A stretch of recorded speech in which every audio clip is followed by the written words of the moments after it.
This sport kind of forces me to stop thinking about my day-to-day life.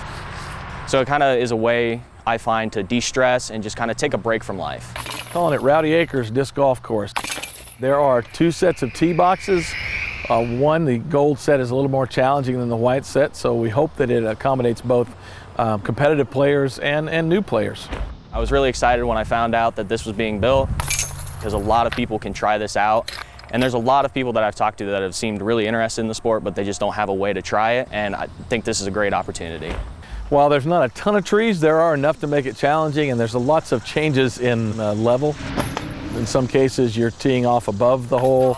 Some cases, you've got to go down through a valley and back up to the hole. So we try to make it challenging and fun and enjoy the natural beauty of campus, especially this time of year. And with this course being right here on campus, no one has to travel very far. And if they're living here in the dorms, they can just walk over here and play the course. You're able to engage with other people on this course and keep your distance, but as well be able to still kind of have the competitive atmosphere of being able to play against someone and being able to just kind of compete in a sport. It's a 9-hole course, and if you choose to play both tees, you could play it as 18. Play the gold tees one round, the white tees the next.